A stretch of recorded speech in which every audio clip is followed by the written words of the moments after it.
alone. Assalamualaikum warahmatullahi wabarakatuh. Hai anak-anak, apa kabar kalian hari ini? Semoga kita selalu diberi kesehatan ya, amin. Nah, sebelum belajar, ada baiknya kita membaca doa terlebih dahulu. Berdoa dimulai. Berdoa selesai. Nah, ada yang tahu hari ini kita mau belajar apa? Ya, hari ini kita akan belajar tentang kerajaan Hindu, Buddha, dan Islam yang ada di Indonesia. Nah, sebelum agama Hindu dan Buddha masuk ke Indonesia, nenek moyang kita telah menganut kepercayaan, yaitu kepercayaan animisme dan kepercayaan dinamisme. Apa itu kepercayaan animisme? Kepercayaan animisme adalah kepercayaan kepada ruh-ruh halus, sedangkan kepercayaan dinamisme adalah kepercayaan terhadap benda-benda yang dianggap memiliki kekuatan gaib. Agama Hindu dan Buddha dibawa oleh para pedagang India dan Cina. Adapun kerajaan Hindu Buddha yang ada di Indonesia yaitu yang pertama Kerajaan Kutai, yang kedua Kerajaan Tarumanegara, yang ketiga Kerajaan Sriwijaya, yang keempat Kerajaan Mataram kuno, yang kelima Kerajaan Kediri, keenam Kerajaan Singgasari, dan ketujuh Kerajaan Majapahit.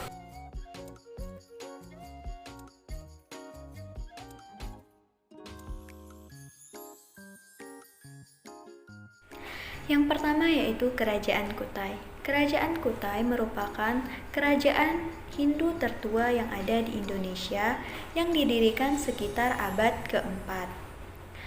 Kerajaan Kutai terletak di daerah Muara Kaman di tepi Sungai Mahakam, Kalimantan Timur.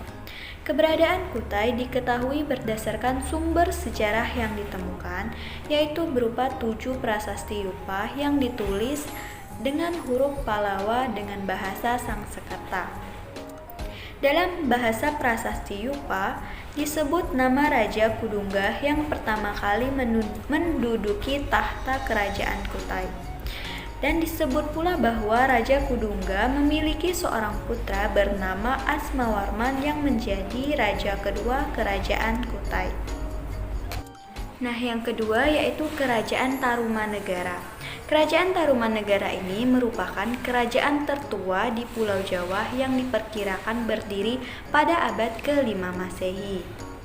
Sumber sejarah mengenai Kerajaan Tarumanegara ini diketahui dari prasasti-prasasti yang ditinggalkannya.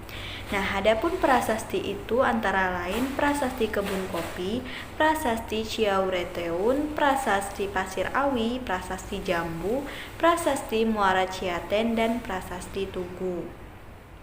Nah, pada mata pencarian Kerajaan Tarumanegara ini adalah bertani dan berdagang. Nah, adapun yang diperdagangkan ialah cula badak, kulit penyu, dan perak.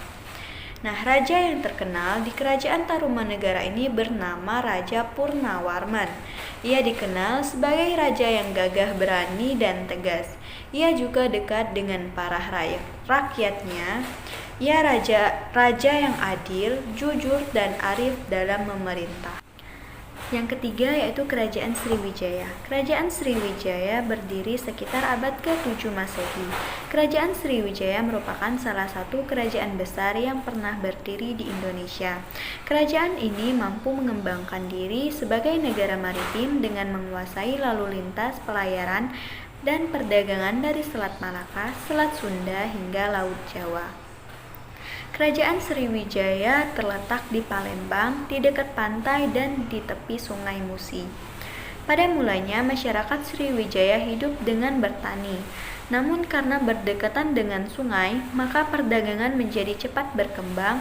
Kemudian perdagangan menjadi mata pencarian pokok masyarakat Sriwijaya.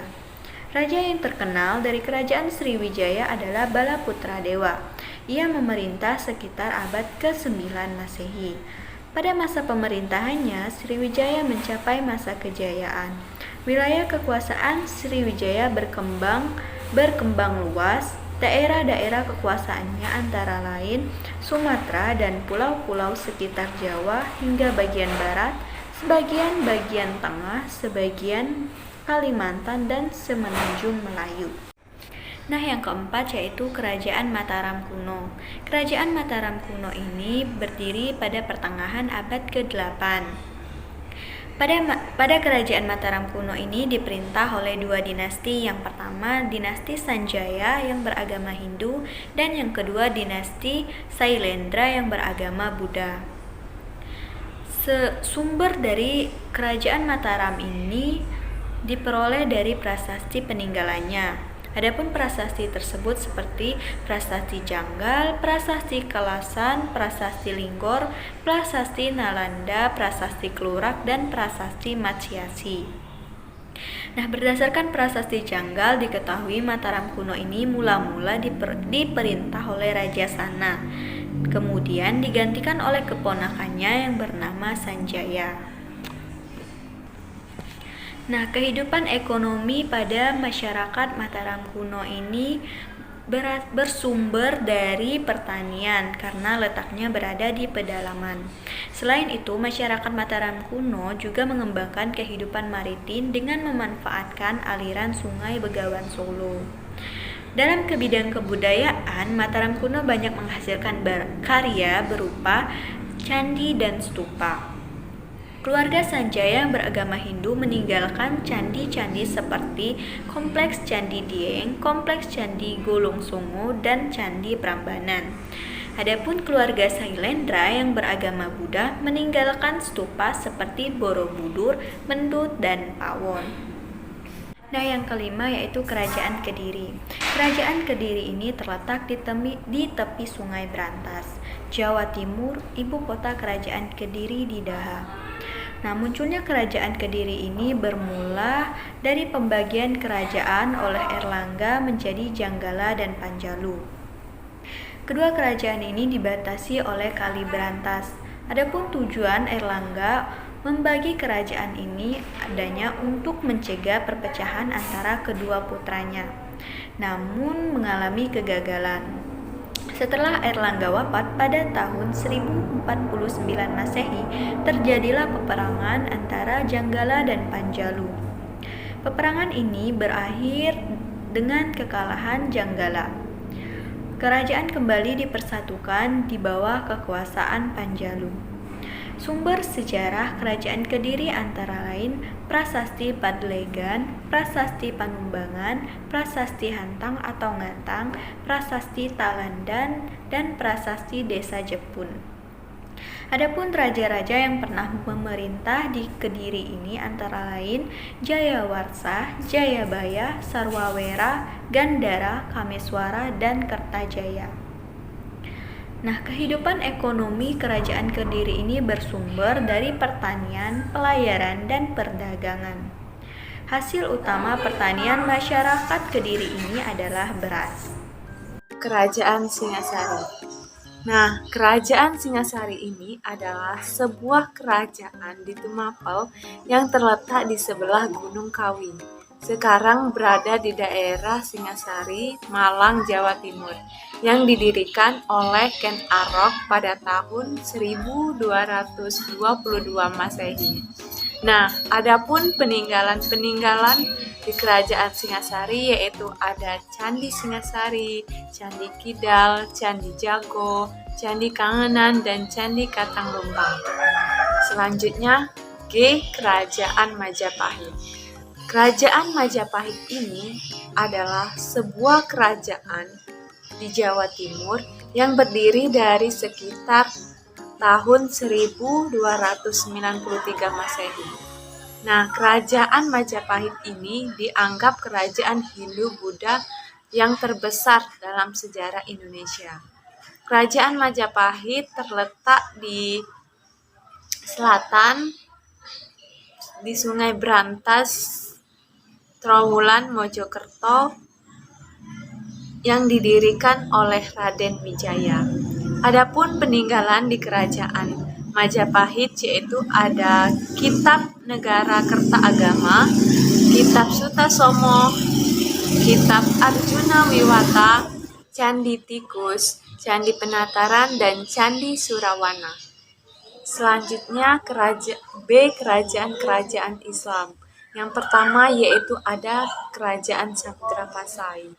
Nah, Kerajaan Samudra Pasai ini adalah kerajaan Islam tua di Indonesia yang terletak di Lok Samawe, Aceh. Kerajaan Samudra Pasai ini didirikan oleh Sultan Malikul Saleh pada tahun 1397 Masehi. Adapun peninggalan Islam di Kerajaan Samudra Pasai ini yaitu ada mata uang emas dan makam Raja Malik Al-Saleh di Gedung Aceh Utara. Yang kedua yaitu Kerajaan Demak. Nah, Kerajaan Demak ini merupakan kerajaan Islam pertama di Pulau Jawa yang terletak di Sungai Bintoro, Demak, Jawa Tengah yang berdiri pada abad ke-16. Adapun peninggalan Islam di Kerajaan Demak ini yaitu ada Masjid Agung Demak, sakal tatal atau tiang masjid, beduk dan kentongan, pintu beledek, dampar kencana, dan piring campak. Selanjutnya yang ketiga yaitu Kerajaan Mataram Islam. Nah, Kerajaan Mataram Islam ini kerajaan yang terletak di Pasar Gede, Yogyakarta. Sumber dan tokoh di Kerajaan Mataram Islam ini yaitu ada Raja Sutawijaya, Raja Sultan Agung, Raja Amangkurat I, dan Raja Amangkurat II. Adapun peninggalan Islam di Kerajaan Mataram Islam ini yaitu ada Pasar Kota Gede, Masjid Agung Negara, dan kompleks makam kerajaan di Imogiri. Baiklah, kerajaan Islam yang selanjutnya adalah Kerajaan Banten. Kerajaan Banten ini terletak di pesisir barat Pulau Jawa. Kerajaan Banten didirikan oleh Sunan Gunung Jati atau Syarif Hidayatullah pada abad ke-16. Banten memiliki peranan yang untuk penyebar luasan Islam, khususnya di wilayah Nusantara yaitu Jakarta, Jawa Barat, Sumatera Selatan, dan Lampung. Adapun peninggalan dari Kerajaan Banten ini yaitu Benteng Spelwich, Masjid Agung Banten, Gapura, dan Meriam Ki Amuk.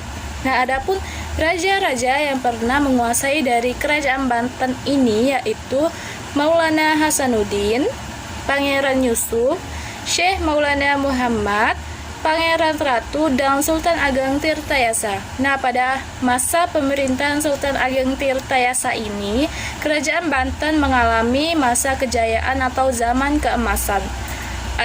Selanjutnya pada tahun-tahun berikutnya, Kerajaan Banten mengalami kemunduran karena adanya suatu konflik antara Sultan Ageng Tirtayasa dengan dicampur tangani oleh adanya Belanda, yaitu David It Empera atau dinamakan politik adu domba. Nah, kerajaan Islam yang selanjutnya yaitu Kerajaan Aceh. Adapun raja yang pernah memerintah dari Kerajaan Aceh ini yaitu Sultan Ali Muqayyad, Salahuddin, Alauddin Riayat, Sultan Iskandar Muda. Nah, pada masa Sultan Iskandar Muda ini memiliki masa kejayaan atau zaman keemasan. Setelah Sultan Iskandar Muda wafat, digantikan lagi oleh Sultan Iskandar Sani, Ratu Tajul Alam, dan 4 ratu dan belasan sultan di bawah arah Hulu Balang. Nah, pada masa pemerintahan 4 ratu dan belasan sultan di bawah arah Hulu Balang ini, Kerajaan Aceh mengalami kemunduran. Adapun peninggalan dari Kerajaan Aceh ini antara lain Monumen Darussalam, Makam Sultan Iskandar Muda, Museum Banda Aceh, dan Kerkhof atau kuburan Belanda. Kerajaan Islam selanjutnya adalah Kerajaan Goa dan Talo. Goa dan Talo ini terletak di Sombapau, Makassar, Sulawesi Selatan. Kerajaan ini merupakan kerajaan kembar yang bersatu. Adapun raja pada Kerajaan Goa yaitu Daing Mantrabia atau Sultan Alauddin. Dan pada Raja Talo yang bernama Karang Mato Aya atau Sultan Abdullah Awalul Islam. Raja yang terakhir adalah Sultan Hasanuddin atau dijuluki sebagai ayam jantan dari timur. Adapun peninggalan dari Kerajaan Goa dan Talo adalah ada rumah Raja Goa, kapal pinisi, kapal layar kora-kora, makam Sultan Hasanuddin, benteng ujung pandang, dan museum Balampau. Itulah peninggalan dari Kerajaan Goa dan Talo.